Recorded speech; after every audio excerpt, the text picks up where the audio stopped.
Bien le bonjour, je suis avec vous pour vous présenter le jeu Duel. Jeu Duel, donc c'est un jeu pour 2 joueurs à partir de 8 ans, pour des parties de 15 à 20 minutes. L'idée du jeu, vous êtes des cow-boys et vous allez vous affronter pour vous voler le plus de pépettes possible, de thunes, de pièces, de pépites, etc. Ce jeu est toujours à l'état de prototype, mais j'espère bien qu'il va pouvoir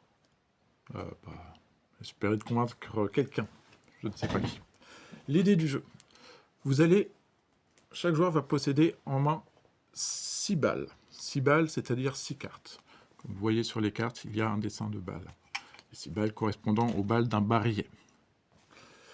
Vous allez avoir, donc, dans ces cartes-là, vous allez avoir différents pictogrammes, différentes actions qui seront possibles. J'ai sélectionné les actions principales.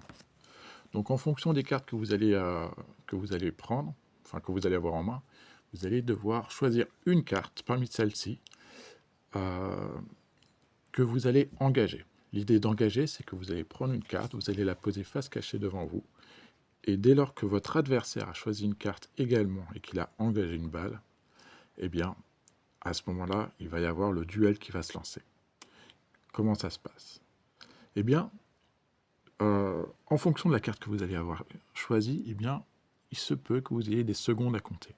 Dans tous les cas de figure, pour une première partie, je recommande à chaque personne, enfin à toutes les personnes, de compter à haute voix et de compter jusqu'au moment fatidique. L'autre chose intéressante à savoir, sinon, c'est que vous pouvez très bien faire ça en mode secret. Donc à ce moment-là, vous ne comptez pas à voix haute, vous comptez dans votre tête. Là, la nuance, c'est que chaque personne va avoir son timer de temps approprié. Mais dans tous les cas de figure, vous comptez dans votre tête et dès lors qu'il va falloir réaliser, dégainer, eh bien, vous dégainerez à ce moment-là. Donc, dans les différentes actions principales qu'il va y avoir, il va y avoir le fait de compter jusqu'à un certain nombre de temps. Là, ici, par exemple, 5 secondes. Il va y avoir également compter jusqu'à 15, mais sur un air de musique connu.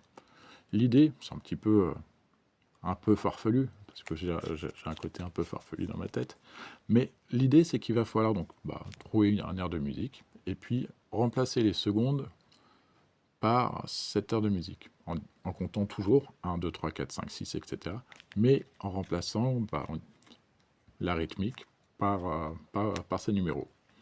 Par exemple, 1, 2, 3, 4, 5, 6, 7, 8, 9, 10, 11, 12, 13, 14, 15, et paf, on fait l'action. Quelle est donc cette action? Eh bien, l'idée de dégainer, c'est retourner sa carte avant son adversaire. Dès lors que vous avez retourné votre carte avant votre adversaire, eh bien, on va voir quelles conditions, quelle est la mission que vous avez réussi à réaliser. Autre condition qu'il puisse y avoir, ça va être justement cette action-là.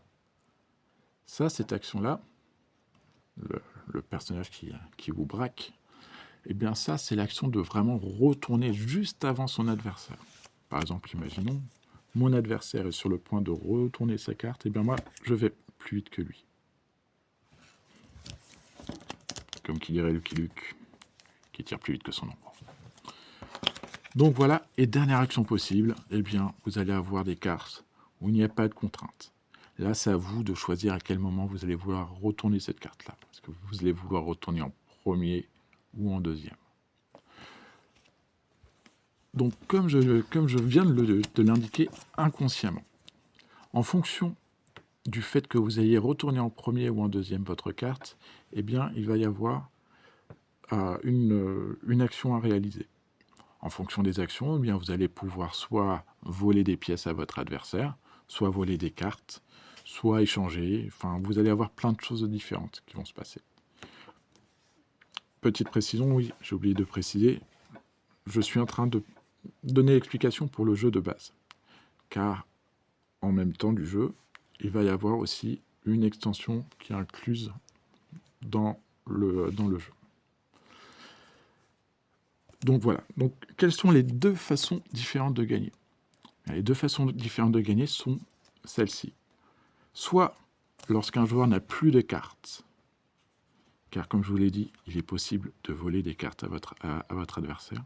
Donc dès lors qu'un joueur n'a plus de cartes ni dans sa pile de pioche, ni dans sa main, eh bien, on compare le nombre de pièces qu'ont les joueurs. Celui qui a le plus de pièces remporte la partie. Attention, ce n'est pas forcément la personne qui n'a plus de cartes qui gagne forcément ou qui perd forcément. Le but du jeu, c'est vraiment de posséder le plus de pièces par rapport à son adversaire. Autre façon de gagner, c'est tout simplement dès lors qu'un joueur n'a plus de pièces. Là, à ce moment-là, la partie s'arrête immédiatement. Fin de l'histoire. Et on déclare qui gagne ou perd.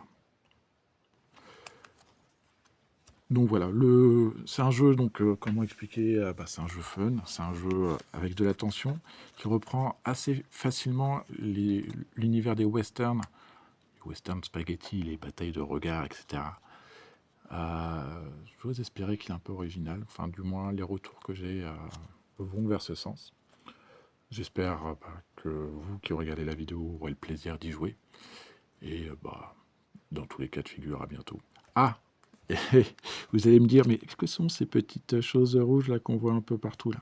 Ça, c'est l'extension.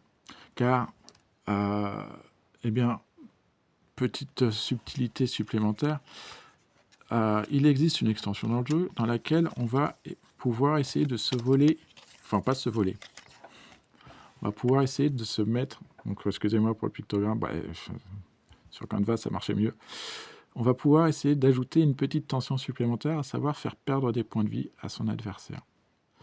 Donc là, certaines cartes, pas toutes, certaines cartes vont faire perdre, dès lors que vous voyez une goutte affichée sur la carte, eh bien, vous allez faire perdre un point de vie à votre adversaire. S'il y en a deux, vous ferez perdre 2 points de vie à votre adversaire si vous réussissez à remplir la condition de la carte. Donc là, savoir, imaginons ce cas de figure, j'ai compté jusqu'à 13, j'ai retourné ma carte avant mon adversaire, je vais voler 3 pièces à mon adversaire et je vais lui infliger une blessure. Dans ce jeu-là, on ne peut pas se soigner de blessures. Dès lors qu'un joueur n'a plus de points de vie, eh bien il a perdu. Hop, fin de l'explication, à bientôt, et que le fun soit avec vous. Ciao!